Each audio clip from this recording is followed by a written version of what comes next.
Eh ben bonjour à tous et bienvenue dans le podcast chrétien. Nous sommes aujourd'hui avec Antoine qui va nous parler de sa foi et de comment est-ce qu'il a rencontré Jésus-Christ. Donc moi je sais absolument rien du tout. Je suis là, je vais découvrir avec vous. Donc on est sur le podcast chrétien, un podcast qui parle de foi chrétienne et de développement de soi dans la joie et dans la bienveillance. Donc voilà, on est là pour échanger sur la foi et j'ai très très hâte d'entendre ton témoignage Antoine. Donc je te laisse te présenter comme tu le souhaites. Ouais, alors moi, voilà, je m'appelle Antoine, j'ai 16 ans, je suis lycéen et globalement, voilà, je fais pas grand-chose dans la vie si ce n'est aller, aller étudier, quoi. Je fais encore une vie d'adulte comme certains. Donc, pour commencer, moi, mon parcours avec Jésus, il est plutôt simple, je dirais. Voilà, moi, j'ai toujours fait partie d'une famille chrétienne. C'est vraiment dans dans notre histoire, c'est quelque chose d'assez important, mais plus d'une manière, euh, comment dire? Traditionnel, ce Voilà, genre de choses. exactement, Ok. exactement, traditionnel. C'est vraiment quelque chose qui se transmet plus qu'il ne se vit réellement. Voilà, donc je me suis fait baptiser très tôt, à l'âge de 4 ans. Voilà, ma mère m'a inscrit au catéchisme à l'âge de 7 8 ans. Voilà, et à ce moment-là, j'avais pas réellement encore rencontré Jésus, loin de là même. Mais voilà, j'ai quand même été baigné dans cet environnement chrétien. Voilà, on va dire. Mhm. Parce que je me souviens, le catéchisme, j'en ai de très bons souvenirs. On parlait de tout sauf de Dieu au catéchisme. Ouais. Mais Ouais. voilà, je me suis fait de très bons amis et voilà, jusqu'au jour où est arrivée ma première communion, qui pour moi était quelque chose d'assez important, même si jusqu'à présent, voilà, c'était pas quelque chose qui comptait réellement dans ma vie. À ce moment-là, la foi a commencé à prendre une part un peu plus importante.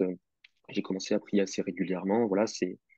Et puis, c'était aussi une jolie cérémonie. Je me souviens, lors de ma première communion, c'était l'occasion de ramener toute la famille, finalement, de tous se revoir. Et c'est pour ça aussi que ça m'a marqué beaucoup. Et globalement, voilà, je me suis arrêté là dans le cursus du caté. Je suis pas allé plus loin parce que j'avoue que ça m'ennuyait un petit peu. Comme je te le dis, on parlait de tout sauf de Dieu au Ouais. caté. Même si voilà, j'ai fait de très bonnes rencontres, de très bonnes connaissances, voilà, j'ai préféré arrêter là.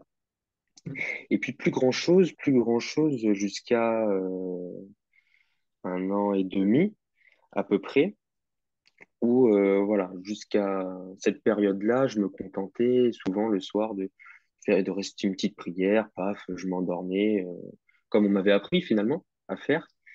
Et et pour moi, ça n'avait pas réellement de symbolique. Il fallait le faire parce qu'on m'avait appris à le faire, voilà. Et puis un jour, j'en ai eu un peu marre et je me suis dit, bon, bah, soit ça me sert, soit, soit j'arrête, quoi, parce que je vais pas continuer à faire quelque chose qui pour moi me semblait inutile.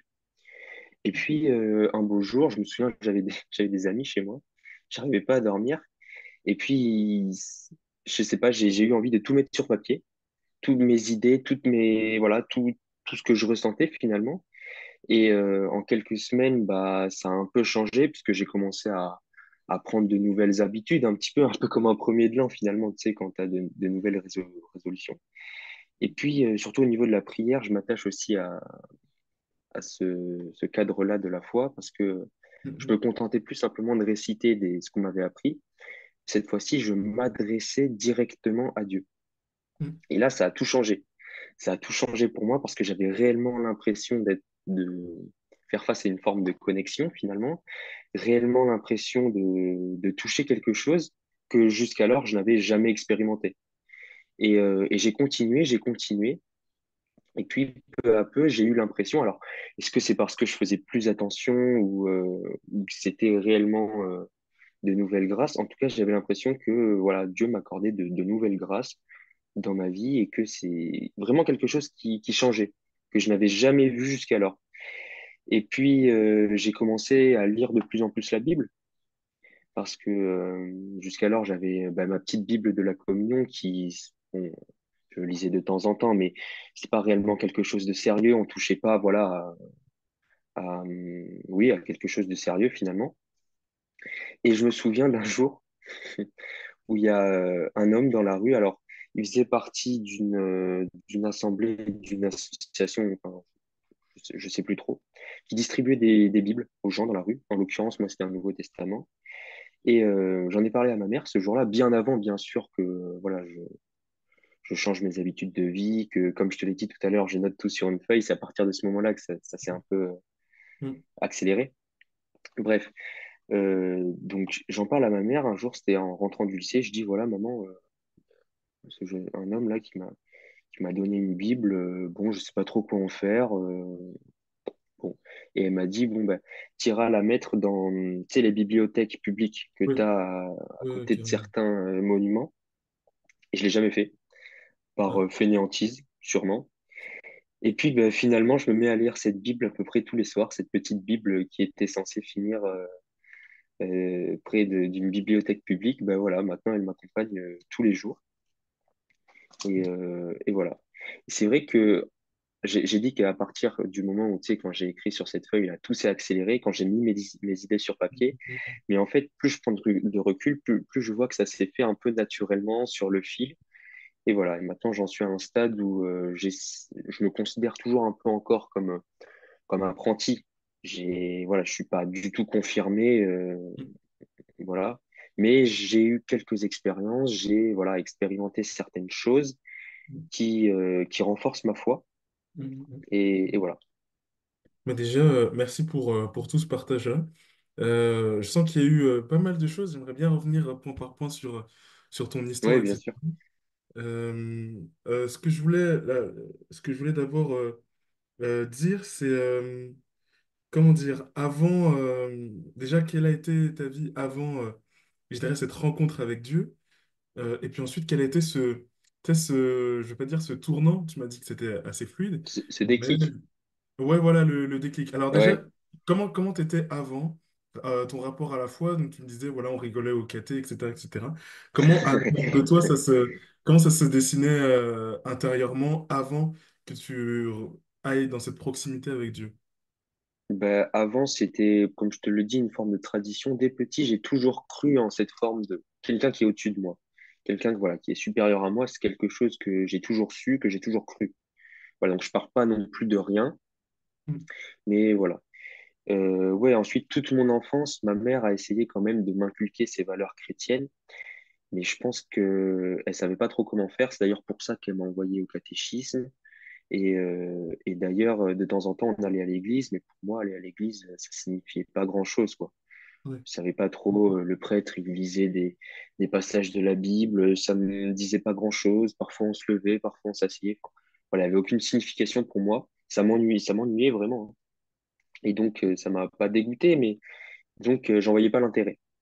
Mm, mm. Mais voilà. Attends, excuse-moi. Pas Ouais, de j'ai eu souci. un petit problème. Voilà. Et arrivé au caté, à ma première communion, là, c'était très différent parce que je me suis vraiment mis voilà, à réciter mes prières, notamment Je vous salue Marie et Notre Père. Mm, Et parfois, je le récitais avec mes proches, notamment, je me souviens une fois avec ma grand-mère. Enfin, voilà, c'était quelque chose qui nous réunissait, quelque mm, chose qui tissait des liens entre les membres de la famille. Donc, c'est pour ça, je pense que je le faisais mm. quasi quotidiennement.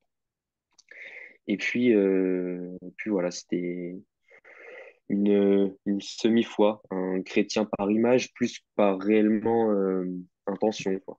Mm, mm, mm, mm. Et du coup, donc là, tu es dans cet état où ça me parle beaucoup parce que moi, ça a été un peu aussi mon histoire. Mm. Après, je sors d'une famille très chrétienne où aller à la messe, pour moi, ça n'avait pas de sens. Moi, carrément, je dormais à la Ouais. messe tellement ça me ennuyait. Et, et, euh, et donc, ouais, je vois totalement ce truc-là où tu fais les trucs, mais peut-être qu'il n'y a pas il y a pas de profondeur, etc., etc. Et donc, tu m'as parlé de plusieurs choses sur ce qui a fait ce tournant-là dans ta foi. Et je dirais, ouais, quel est le truc, bien les trucs qui ont participé à ce tournant dans ta foi? Euh, alors déjà, j'ai déménagé à l'âge de 12 ans, précisément.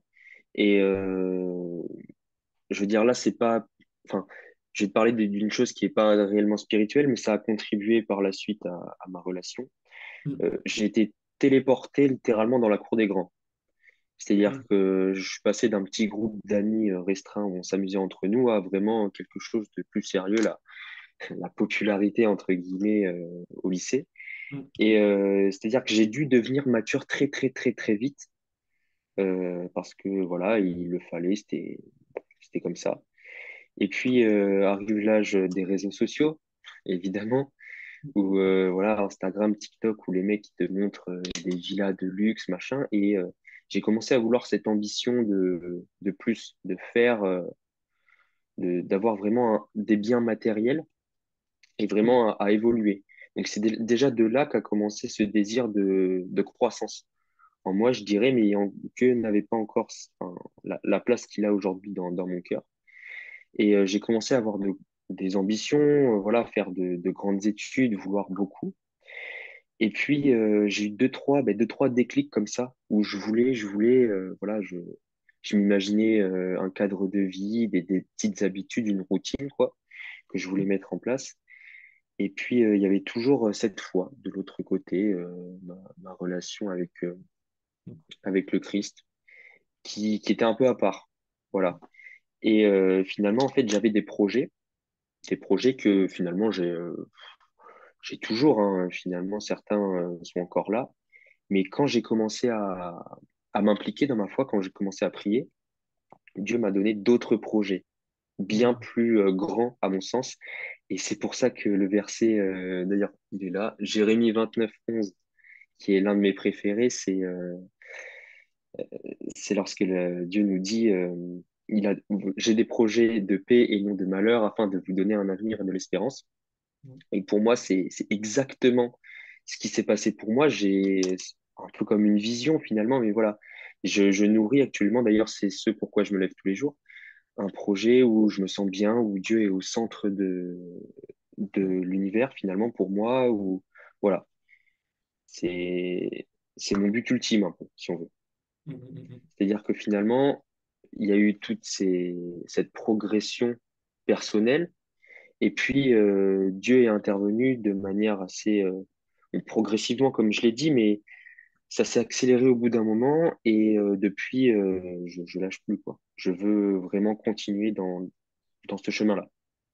Et c'est arrivé, donc, quand tu as commencé, ouais, à revenir dans la foi ou à te mettre dans la foi et tout, c'était vers quel âge? C'était il y a combien de temps à peu près? C'était il y a un an et demi. Un an et demi, j'ai commencé à prier donc les récitations, comme voilà, Je vous salue Marie, voilà, Notre Père. J'ai commencé à le faire un peu plus intelligemment, avec plus de discipline. Et puis, à un moment, j'en voulais un peu plus. Je me suis dit que ça suffisait pas. Et là, comme je te l'ai dit tout à l'heure, j'ai commencé à vraiment m'intéresser à Dieu, à lire de plus en plus la Bible. Et là, ça a été un changement radical. Donc, Mm. ça s'est fait il y a un an et demi. J'ai commencé à m'impliquer un peu plus. Et il y a vraiment un an, je dis bah, fin août 2023, ça s'est vraiment accéléré. Ouais. Mm. Mm. Ok, ok.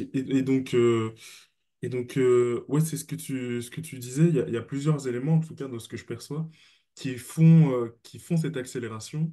Il y a, du coup, comment dire, la Bible que tu as Mhm. dans la rue, qu'on te donne dans la rue, Ouais. le fait de lire la Bible, de prier plus, etc. C'est vraiment ça le plot twist qui te fait comprendre que vraiment, ah, ce qu'il y a dans la foi, c'est vrai, ou peut-être qu'il y a d'autres événements autour, ou... Euh, après, comme je te l'ai dit, depuis petit, je sais qu'il y a quelque chose de supérieur à moi. Ouais. Maintenant, moi, c'est plus ce rêve que je nourris, cette ambition que m'a donné, que selon moi, c'est Dieu qui m'a donné ce rêve-là. C'est vraiment ça qui me pousse à aller plus loin, puisque c'est en travaillant sur moi-même, en travaillant sur ma foi en Christ, que ce rêve est venu en moi. Et c'est, selon moi, pour ça que je continue. C'est un peu la preuve, voilà ce qui me pousse aujourd'hui à prier, à m'impliquer dans ma foi. Et C'est vraiment cet événement-là. Ouais, je comprends totalement. Et donc, du coup, de ce que je comprends, c'est un peu cette période-là où en fait, tu as vraiment une relation personnelle avec Dieu. Tu me dis si je me trompe et si vraiment n'hésite pas à Non, m'arrêter. vas-y, vas-y. Donc une relation personnelle avec Dieu qui s'intensifie. Et donc à l'intérieur de toi, ça se passe comment si tu parles à Dieu un peu tout le temps? Comment se passe un peu cette période-là? Qu'est-ce que tu fais de tes journées? Qu'est-ce que tu fais pour alimenter ta foi à ces moments-là? Ben, c'est vrai que pas grand-chose. Mais déjà, mes prières sont beaucoup plus longues. Mm. Mais elles sont bien plus efficaces si on va par là, puisque je ressors vraiment satisfait. Moi, avant, quand je m'endormais, la prière, c'était un peu ce qui m'autorisait à dormir. Et là, c'est ce qui vraiment me permet de dormir. C'est-à-dire que voilà, j'ai raconté ma journée, je me suis adressé directement à Dieu. Et pour moi, c'est une forme d'accomplissement. Alors qu'avant, je ne pouvais pas m'endormir sans avoir prié parce que voilà, il fallait le faire. C'était on me l'avait enseigné et tout. Et c'est vrai qu'à cette époque-là, j'étais assez dubitatif sur notamment mon avenir. J'avais plein de trucs qui tournaient dans ma tête, je m'intéressais à plein de choses. Et finalement, Dieu est venu et un peu comme un entonnoir, il a resserré sur ce qui vraiment était l'essentiel pour moi. Et c'est ce qui m'a permis aujourd'hui d'avancer dans une route un peu moins sinueuse. Voilà. Mm, mm, mm. Depuis tout à l'heure, j'écoute, et c'est vrai que je suis très surpris par la maturité, la manière dont tu as conscientisé ton parcours, etc. Et Ah à oui, seulement 16 ans, merci. d'arriver tu sais, à mettre des mots clairs dessus, sur ce que tu ressens, etc. Et donc vraiment, bah, je tenais à te le dire parce que ça me parle, enfin, ça Merci. m'a touché, ça m'a surpris. Quoique, en vrai, ça devrait pas, puisque n'importe quelle personne de 16 ans, voilà, faut pas faire de l'agisme, comme on dit. On parle pas d'âge, on parle pas d'âge. Peu importe l'âge, on peut être touché par la grâce et bien s'exprimer.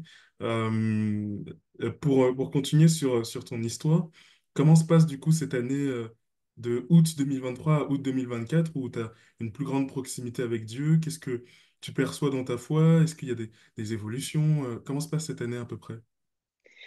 Euh, j'ai progressé, bien évidemment, je l'espère. J'ai identifié un peu mes faiblesses, c'est ce que je dois combattre finalement tous les jours pour me rapprocher de plus en plus de Dieu.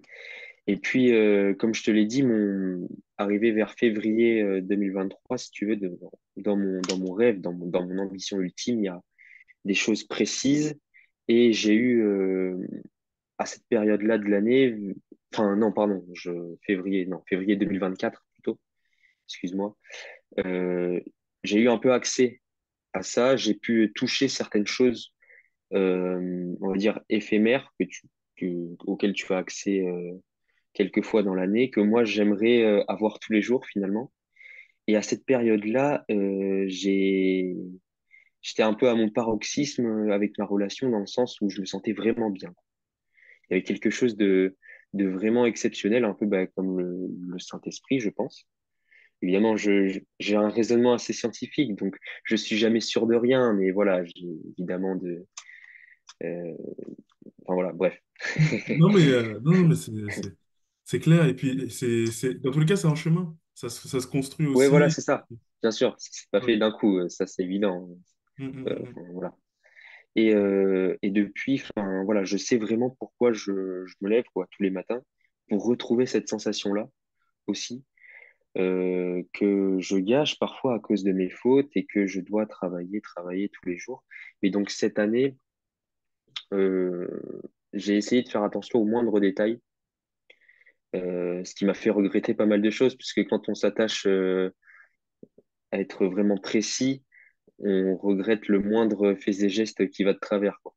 Mm. Mais, euh, mais ouais, cette année, elle a été très enrichissante, je pense, pour moi, parce que j'ai subi également, enfin, j'ai subi, non, j'ai eu accès, par la grâce de Dieu, à beaucoup de bienfaits dans ma vie, qui, selon moi, viennent d'en haut. Voilà. Mm. Et, euh, et Dieu, comme je te l'ai dit tout à l'heure, m'a aidé à identifier mes démons. Et actuellement, je suis dans une phase où je dois combattre quelque chose. Bon, voilà, Mm. c'est, c'est compliqué, mais on y va étape par étape. Et c'est pareil, j'ai lu un verset il y a quelque temps qui me disait que que Dieu nous donnait des étapes à franchir pour mieux se rapprocher de lui. Et c'est exactement ce dans quoi je suis en ce moment, c'est-à-dire que je dois franchir une étape pour me rapprocher plus de lui et être enfin proche de lui à l'avenir, quoi. Mm, mm, mm. En tout cas, c'est très fort comme témoignage. Il y a une chose que tu as dit qui m'interpelle, c'est oui, faire attention à chaque détail, etc., etc. C'est vrai que moi, personnellement aussi, j'ai beaucoup cherché, je dirais, la perfection. Mais il y a une chose où je pense que c'est important de le dire dans dans cet épisode. Si vous cherchez plus de proximité avec Dieu, vous cherchez à être parfait ou quoi, je pense qu'il faut faire gaffe à pas tomber dans, je dirais, l'idolâtrie de la perfection. Parce que tu Ouais, vois, il y a des idolâtries partout, en fait. Et pas oublier tu sais, de garder cette humilité de, c'est pas moi par mes forces qui me rend parfait, mais c'est Dieu qui me rend parfait. Et qu'en fait, cette perfection, on la touche justement en étant, comment dire, en se rendant disponible à Dieu, en côtoyant la présence de Dieu le plus possible, quoi. Donc, c'est une très bonne chose et je le salue dans ton témoignage de chercher cette justesse, cette forte proximité avec Dieu. Mais voilà, juste pour rappeler à nos frères et sœurs qui écoutent que c'est Dieu qui nous rend parfaits, qu'il faut pas tomber dans l'extrême. Tu vois, on était dans un extrême, faut pas tomber dans l'autre. Faire attention à tout ça. Voilà, voilà. Peut-être que, alors pour le témoignage, en vrai, on en a parlé. Peut-être que tu voudrais nous partager d'autres choses sur ton histoire avec Dieu qu'on n'a pas abordé. ouais. Alors carrément, moi ça m'est arrivé assez récemment, il y a un mois de ça. J'étais en vacances avec mes parents et bon, j'avais une journée plutôt bah, comme une journée de vacances très sympa. Voilà, j'ai eu la chance de découvrir certaines choses et j'arrive de ma journée, je suis assez fatigué. Je me couche dans mon lit, là, je vais faire une petite prière et puisque j'étais assez fatigué, bon, malheureusement, c'était un peu une prière flash, quoi. C'est-à-dire que je luttais plus pour ne pas m'endormir que pour vraiment faire l'effort de prier correctement. Et je me souviens, hein, je dis à Dieu, c'était pas une demande, c'était une affirmation. Je dis à Dieu, voilà, je trouverai quelqu'un pour quelqu'un de physique, hein, que ce soit dans mon entourage, voilà, quelqu'un qui est vraiment proche de moi, pour m'aider à grandir dans ma foi, quelqu'un qui est proche de Dieu. Et c'était pas, je précise, hein, c'était pas une demande, c'était une affirmation. J'ai dit, je trouverai une personne, voilà, qui pourra m'aider. Mm. Et donc voilà, je finis ma prière. Et comme je te le dis, Oui. c'était un peu flou dans ma tête. C'était pas vraiment une bonne prière. C'était pas vraiment pour moi une bonne prière. Le lendemain, on va visiter une petite ville. C'était en Espagne, une petite ville, et on y va par bateau. Et la première chose qu'on voit en arrivant, c'est l'église. L'église qui est vraiment majestueuse, magnifique, qui est vraiment imposante dans ce village. On rentre dans l'église. Et pareil, l'intérieur était également sublime. Il y avait des gravures, c'était exceptionnel. Je m'en souviendrai toujours parce qu'elle était vraiment belle, cette église. Et je vois dans une pièce à gauche des tapis pour prier par terre. C'était la première fois que je voyais ça dans une église, des tapis où on pouvait voilà, se recueillir pour prier. Bon, j'ai l'habitude de voir des gens qui prient sur des bancs, mais voilà, des tapis, c'était la première fois. Et je m'assis, moi, donc dans la pièce d'à côté où il y a les bancs, au premier rang. Et ma mère s'assoit à côté de moi voilà, pour faire une petite prière. Et moi, quand je prie, j'ai besoin d'avant faire une petite pause dans ma tête, voilà, faire le vide pour essayer d'être efficace au maximum. Et ma mère finit sa prière que moi, j'avais toujours pas commencé. Et elle me dit, viens Antoine, on y va, machin. Donc ça me contrarie un Mm. peu, puisque le soir même, j'avais pas été très Mm. disponible. Et le jour là où j'ai l'occasion de faire une super prière, enfin voilà, dans un lieu absolument magnifique, je gâche tout, quoi. Et bon, je trouve le moyen de commencer. Et là, je vois un homme qui s'approche de moi, qui priait dans la pièce d'à côté. Et il me demande, c'était la première fois qu'on me demandait ça, et c'est vrai que ça m'a assez interpellé. Il me demande de lui faire une croix sur lui, voilà, avec la main. Et donc, j'accepte et tout. Et il commence à me parler de Dieu, machin, de sa relation vraiment avec Dieu, que il a dû beaucoup prier, puisque voilà, il a eu de grosses difficultés dans son entourage ces derniers temps.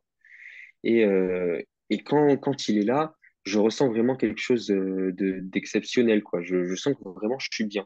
Pourtant, c'était un inconnu, enfin, voilà, j'avais aucun lien antérieur avec lui. Et puis, il se met à prier pour moi, devant moi. Et ça m'a fait quelque chose, puisque c'était la première fois qu'on le faisait. Alors bien sûr, j'ai déjà prié avec des proches, mais là c'était vraiment quelque chose de différent. Et je vois que cet homme est vraiment expérimenté dans sa foi. Il a vraiment quelque chose en plus que moi je n'ai pas. Et puis voilà, arrive la fin, je dois rentrer avec mes parents, machin, on sort.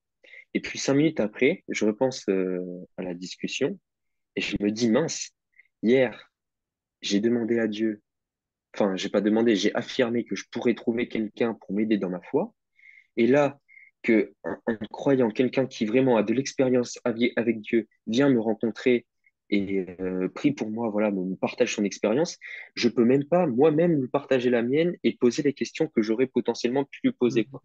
Je me dis, mince, quoi, j'ai loupé une occasion, j'ai loupé un truc, même si cette personne-là n'est pas de mon entourage et pas proche, j'aurais pu lui exposer mes problèmes et pourquoi pas, il aurait pu me donner, voilà, une solution ou même des conseils, ça fait toujours plaisir. Alors que je le rappelle, hein, j'avais affirmé précédemment la nuit dernière à Dieu que, voilà, je trouverais quelqu'un d'expérimenté dans la foi qui puisse me donner des conseils. Et c'est là que je me dis, purée, c'est phénoménal parce que autant parfois la réponse de Dieu vient très, très longtemps après qu'on lui ait demandé ou quelque chose. Et là, moi, j'ai la chance d'obtenir quelque chose le jour juste après et je suis pas capable Mm. d'en profiter, quoi, voilà. Et c'est pour ça que je me disais maintenant toujours être un peu à l'affût de ce qui peut se passer parce que tout peut venir de Dieu, quoi. Même quand ça ne le semble pas, même quand ça n'a pas l'air, tout peut venir de lui, voilà. Mm, mm. C'est Mais c'est une très très belle histoire déjà.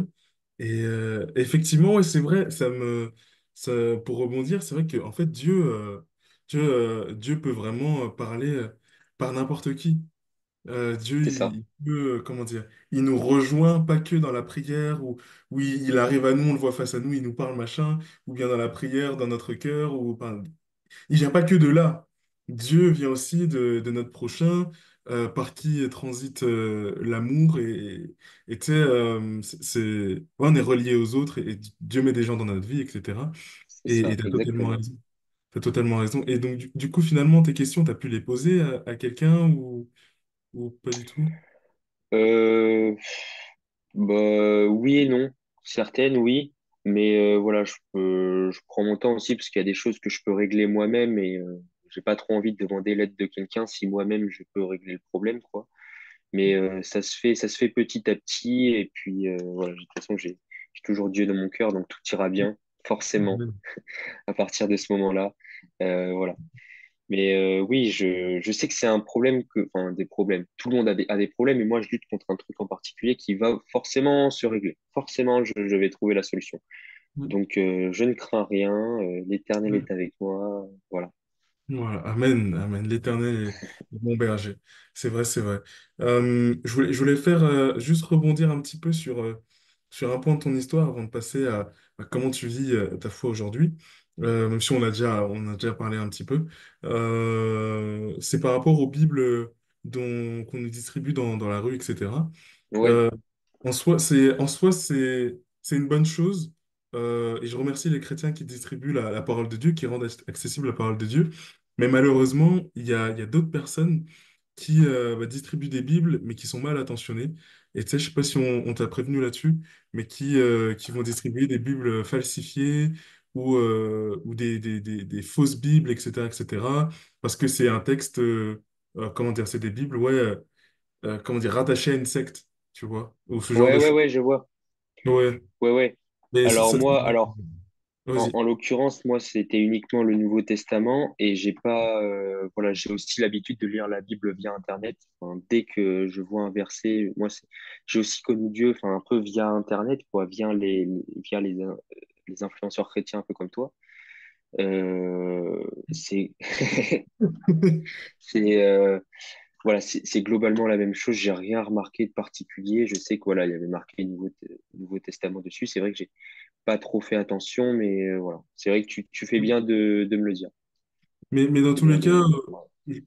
bon, je te le dis à toi, je le dis surtout à tout le monde, hein. En gros, oui, si on vous donne une Bible dans la rue, n'hésitez pas à la montrer soit à un proche, s'il n'est pas chrétien, bah, plutôt le montrer à l'église ou quoi pour qu'on vous dise, ah, comment dire, est-ce que je peux le lire ou non, etc., etc. Ouais.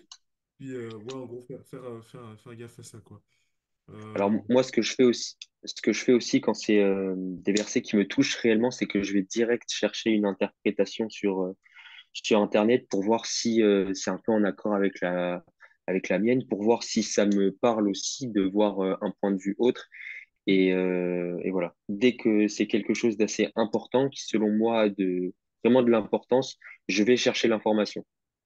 Aussi, je trouve que c'est important aussi de le faire, d'aller plus loin que la simple lecture, de faire un peu des études finalement et d'aller, voilà. et t'as des sites en particulier que tu fréquentes régulièrement ou pas du tout? Ah, pas du tout. Non, non, souvent. Alors, je retrouve souvent sur les mêmes liens. C'est des bibles sur Internet, c'est assez universel, hein. Mm. Mais voilà, non, rien de. Non. Mm.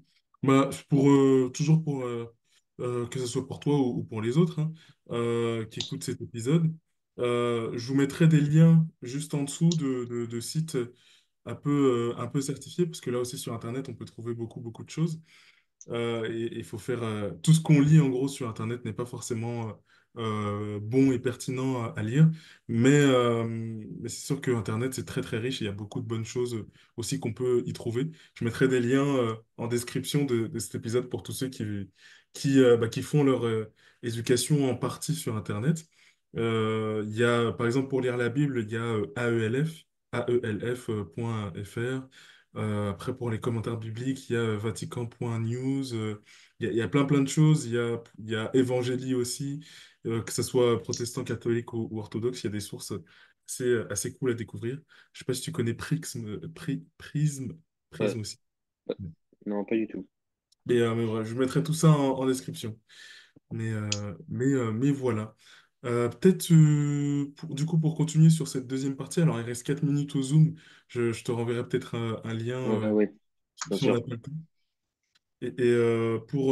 Pour continuer sur ouais, comment tu vis ta foi aujourd'hui, déjà, est-ce que ça va?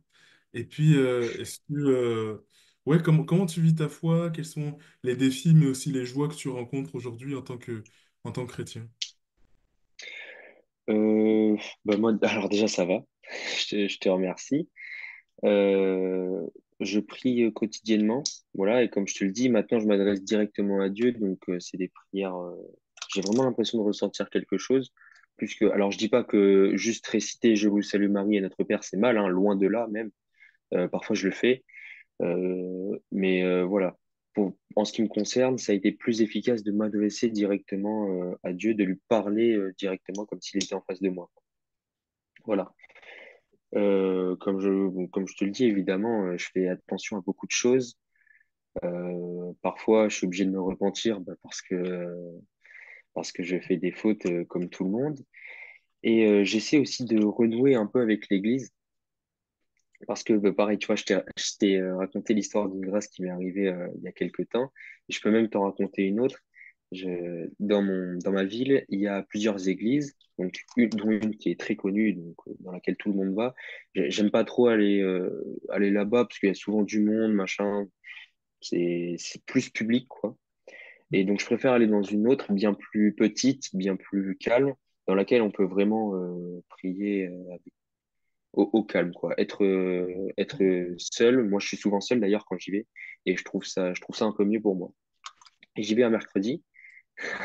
Un mercredi, je m'en souviens tellement ça m'a marqué. Euh, et puis, on était aux alentours de 17h30, bientôt 18h. Et là, je vois des gens qui rentrent dans l'église comme ça. Et ça m'étonne parce que c'était la première fois que j'en voyais, quoi. C'était tellement une église un peu expatriée de la ville que ça m'étonnait de voir des gens dedans.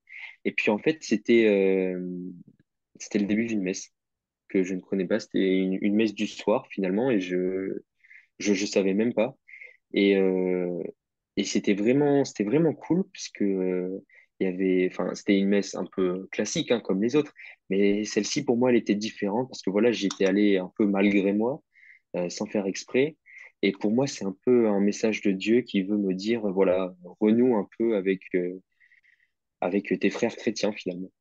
Mm. Voilà. Et depuis, j'essaie voilà d'y aller un peu plus, de faire un peu plus d'efforts et comme je te le dis, hein, de trouver quelqu'un, des gens qui puissent m'aider parce que être tout seul dans sa foi, c'est difficile.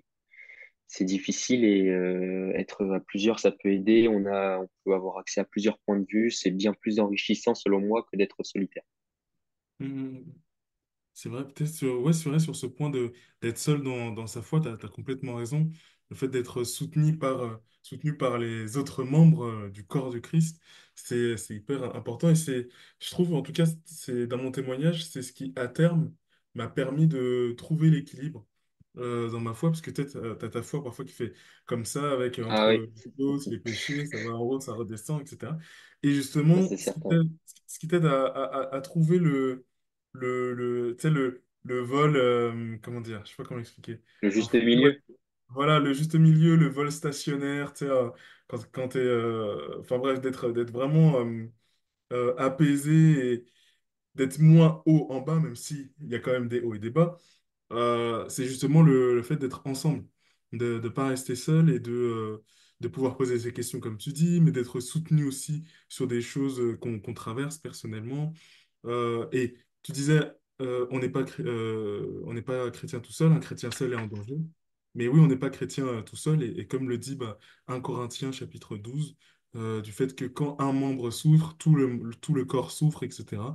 Même Jésus-Christ lui-même voulait qu'on soit ensemble et qu'on fasse corps tous ensemble.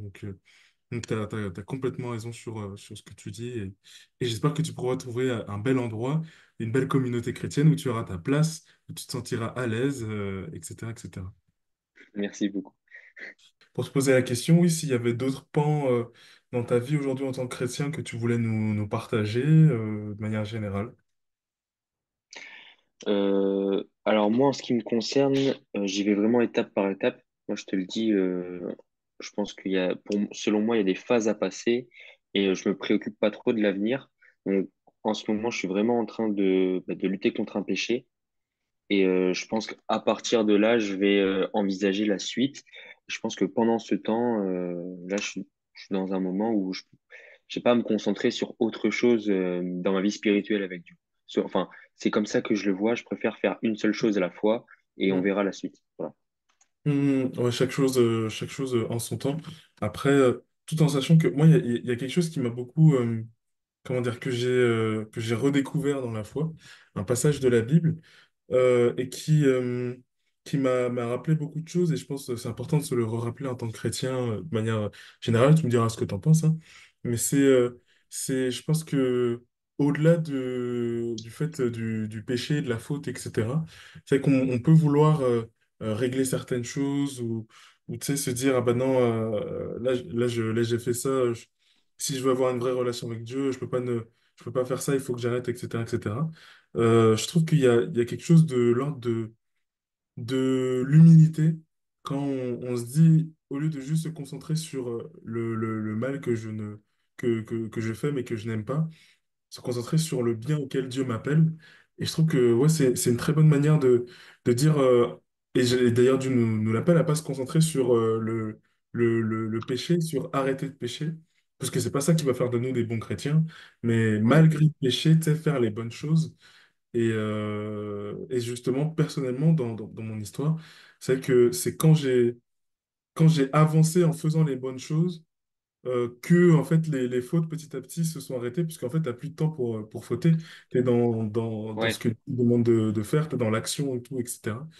Et bon, mais dans tous les cas, c'est des choses qu'on découvre au fur et à mesure, et puis chacun son histoire, hein. Mais, euh, mais je pense que il y a de ça dans la relation avec Dieu, de dire, malgré la faute, puisque de toute manière, on n'est pas parfait, malgré la faute, je fais le bien, et c'est le bien qui me purifie et qui m'aide à ne plus faire le mal, etc., etc., quoi. Ouais. Mais Alors moi, en ouais. l'occurrence, je sens que vraiment ça m'écarte de Dieu. Donc, il y a vraiment pour moi, il y a vraiment cette nécessité, voilà, d'aller au-delà. Et voilà. Bon, tout simplement, bah, tu sais, si je te réinvite sur le podcast, tu me tiendras au courant de Ouais, carrément, carrément. comment tu sors victorieux de cette affaire. Touk, touk, touk, touk, touk, touk. Je pense que c'est à peu près tout, hein, au niveau de l'interview. Peut-être qu'il y a un message ou plusieurs messages que tu aimerais transmettre à d'autres chrétiens ou à des gens qui débutent ou Bah, alors, en l'occurrence, je suis pas très confirmé, mais voilà, je pense que j'ai rendu un peu mon témoignage. Voilà, ça me tenait à cœur aussi quand tu as appelé au témoin sur les réseaux. C'est vrai que ça me tenait à cœur de le faire. Mais moi, en ce qui me concerne, c'est vraiment le sport qui me permet de me libérer un peu et de me reconcentrer un peu sur Dieu. C'est un environnement auquel je tiens énormément. Et je pense qu'en fait, la solution, elle se tient aussi dans nos habitudes de vie. C'est vrai que prier, demander des grâces à Dieu, c'est important. Mais parfois, la solution, elle tient simplement à une mauvaise habitude, ou justement quelque chose de bien que l'on fait et que l'on doit continuer de faire. Et enfin, voilà, parfois la solution, elle est pas forcément miraculeuse, elle n'est pas forcément extraordinaire, mais elle est vraiment à portée de main, quoi. Mm, mm, mm, mm. Ok, bah très bien. C'est une très bonne, très très bonne, très bon conseil. Et le sport, ouais, je te rejoins à 100%. C'est vrai que comme ça, on se dit, mais c'est pas écrit dans la Bible, faites du sport et vous aurez la vie éternelle. C'est pas écrit. Mais c'est vrai que de fait, il y a ce constat-là, et même je le vois avec les Jeux Olympiques, etc., qu'il y a en ce moment à Paris. Le fait de faire du sport, de tu sais, ce monde du sport, etc., ça t'apprend tellement de choses, ça t'aide tellement à avancer dans la vie. Et je pense qu'il y a quelque chose de profondément, pas juste divin, mais de l'ordre ouais, de l'antidote qui t'aide à avancer, en plus de la parole, en plus de la prière, etc., qui t'aide à avancer dans la vie. Donc évidemment, tous ceux qui nous écoutent, faites du sport. Faites du sport, même si vous n'en avez pas l'utilité. Un esprit sain dans un corps sain. Euh, Exactement. Faites du sport, les gars. Eh bien, écoute, merci beaucoup pour ce partage, merci pour ce témoignage et pour ton Ben, histoire. merci à toi. Moi, j'invite toutes les personnes qui vont écouter ce podcast à mettre des petites étoiles, à noter le podcast, à nous mettre 5 étoiles, ça fait plaisir. Ça fait déjà plaisir à Antoine qui a envie que son histoire se propage le plus possible. Et ça me fait plaisir à moi aussi. En gros, c'est comme ça que fonctionne l'algorithme du podcast. Mieux vous notez le podcast, plus Spotify et les autres plateformes le font découvrir. Donc voilà, ça ferait très plaisir si vous prenez 5 minutes pour le faire.